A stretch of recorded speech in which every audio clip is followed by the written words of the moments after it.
In 1969, producer, musician, and creator genius Manfred Eicher started a little music label production company in Germany.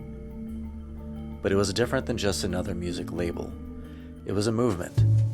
It was a world of its own. And like Tolkien created the world of Middle-earth, Manfred Eicher had created a new world of music, the world of ECM.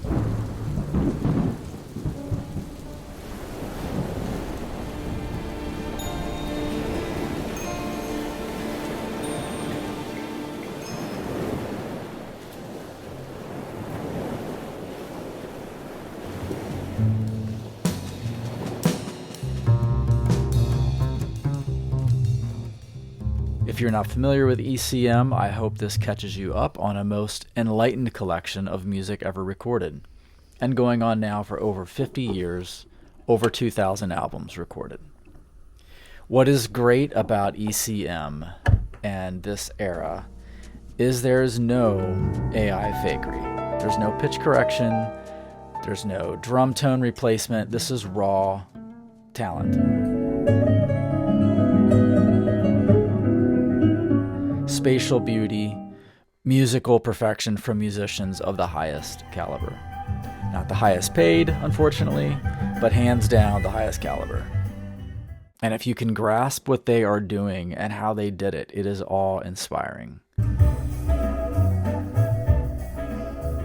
Most of all, the performances captured were recorded in live takes.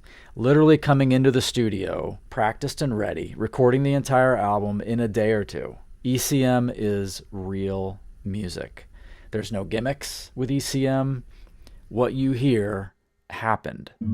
These players are masters of their craft. Most of them have passed away now, and if there are any of them still alive and performing, you should do everything you can to try to catch them live while there is time. I will give you some of that information as we travel through this video, and let's begin. The Mal Waldron Trio was the very first album released on ECM Records. Recorded in late 1969, it was released in early 1970.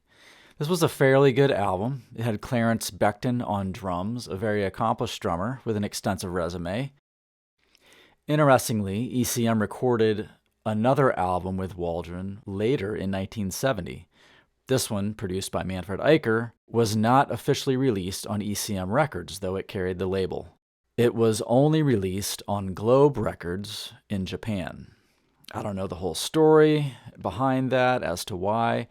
The drums by Fred Braceful on this album sounded rather bland. They were panned hard left, which isn't unusual for that era.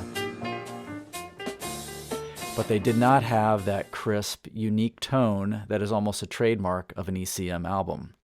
Whatever the story was, the album is not an official ECM release, but it is worth checking out if you are a collector of oddities or variants, like that type of thing. This would be a valuable find in that way. A third album was recorded with ECM and Mal Waldron. This album called The Call. Groovy, very cool. This one included bassist Eberhard Weber, who became an ECM staple over the next many years and on many ECM albums. This album by Waldron, though in the ECM sphere, was also not released on ECM Records. Instead, they started a sister label called Japo Records. And this album by Mal Waldron became the first release on Japo Records. The album is totally worth checking out. Waldron is playing the electric piano on this. Psychedelic jazz that is such a jam. The drums, again, with drummer Fred Braceful, have a much crisper, wider sound on this recording, and Eberhard Weber makes an amazing addition as bassist to the ECM name, even though this isn't an official ECM album. It's fun, it's groovy, I would buy it, but you can't find it. It's extremely rare, very hard to find. For instance, the only one I could find on eBay was $270. So I got to pass on that. But it's on my list, so someday hopefully I can locate it. And one last note about Mal Waldron. Though he was an integral part of the ECM origin, after those 3 albums, we don't see him again on ECM. And finally, the Mr. Flowmeister rating of that first album, Free at Last. Here's how the rating scale works. There are 4 categories. On likability, it gets a 1.5. It was generally likable, not my favorite, but it was okay.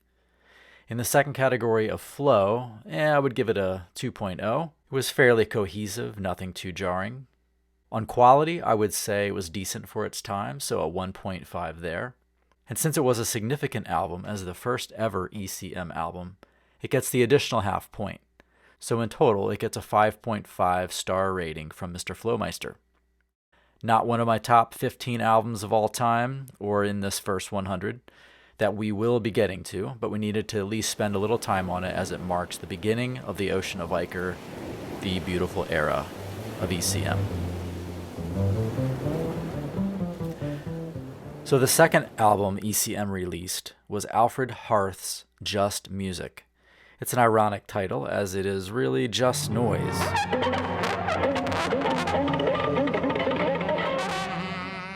It was the 1970s, so I guess you had to be there, just one of those things. And Manfred Eicher signed off on it, so I have to trust his judgment there. The third album is the Paul Bley Trio with Gary Peacock on bass. This album really predates ECM's origin and unique production quality. I would personally not qualify it as an ECM recording, though it is an ECM release. The majority of it was recorded in sessions from 1964, with Paul Motian on drums, who we do see often on ECM. And the last 3 songs on that album were with drummer Billy Elgert in 1968. After the Paul Bley album, many of the next few albums are of a very eccentric avant-garde style. And it was the landscape of the time. It's the topography of the 1970s. So ECM number 4 is Marion Brown. We do see Chick Corea emerge here, which is exciting, but unfortunately it's still 1970. And they're purposely doing anti-flow and anti-melody, purposeful dissonance. Not that it's wrong, we're just stuck in different decades and it's lost in translation. ECM Album 5, The Music Improvisation Company. ECM number 6, Wolfgang, Dauner. And the album Output actually has some interesting experimental sounds that are intricate at times, but bizarre at times, featuring some cool bass soloing by Eberhard Weber. And Fred Braceful is on drums. ECM Album 7, released in January 1971, is where we see a few regulars come to town, with the first recordings with ECM by Jon Garbarek, Arild Andersen on bass, Terry Ripdahl on guitar, and Jon Christensen on drums. All of these guys become ECM regulars. Still very experimental. I did hear a really good interview and moving interview with Richard Beirach that Eicher's goal with ECM was not to be a jazz label or the other Blue Note. And so they were really going for something unique, really pushing the boundaries and trying new things. And you have to give it to him. It led to some of the absolute coolest music of the 1970s. So I think you really had to do some albums like this to have the freedom to stumble onto albums like Crystal Silence, Return to Forever, Timeless. And there's really a psychological aspect to all of this. I'm sure it goes deep into the cultural foxholes of the politics and the struggles of the 1970s. So you have to take both sides of the coin. This is risk. This is pioneering.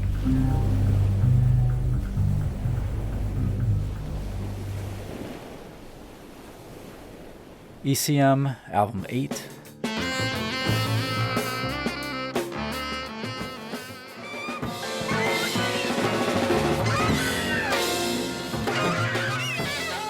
9,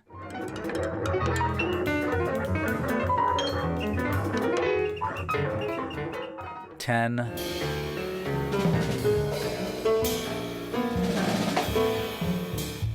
11,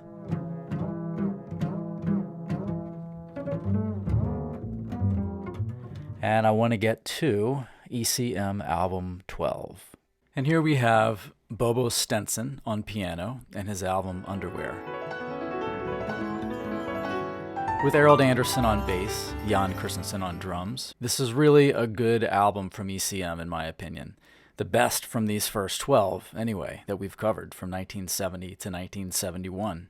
I would suggest buying this for your listening active collection because you're going to want to hear it. It's very good. And if you can find this at a record store or expo near you, you should put it on your list. It'll be a good find. The first song, Underwear, starts out fast. Jon Christensen pounding away on that ride. Arild Andersen on bass panned left and Stenson jamming away on the keys. It's a really full-sounding, fun trio. It sounds fantastic in headphones. All the tones are crisp and bright. It's a solid song to begin the album. Track 2 mellows out with Luberon, a 9-minute song of beauty that really captures an emotion with all kinds of space. Both bass and drums offering full support to Stenson's heartfelt poetry. Track 3 is good, a little more experimental, and the trio finally locks in to an unusual head-spinning groove by about the 2-minute mark. It's very entertaining and a good addition to the vibe. Side B opens up with another 9-minute gem, probably my favorite from the session. And remember, they recorded this all in 2 days, live takes. Phenomenal. Track 5 is the problem child. It's the 1970s, and everybody's got to protest something. Track 6, the final cut, Rudolph. I love the intro here, and the mellow movements, the gentle bass thumps, and Christensen's sparse cymbals, quirky percussive sounds. Bobo Stenson leaves a great ending. On likability, a 2.5. I really like this. Maybe more because it was so refreshing after those preceding 11 albums, but it really is good. On flow, I can only give it a 2 because of that track on side B.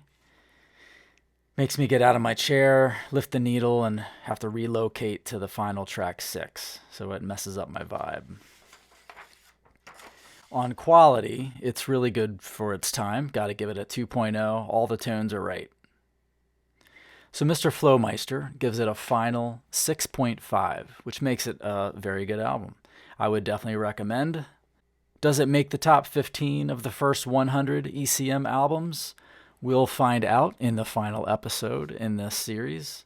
I hope you enjoyed this and hope you found it helpful as you explore the ocean of Eicher. I encourage you to leave the world of fake AI nonsense and return to the real. Until next time, this is Mr. Flowmeister. Never wear out your groove.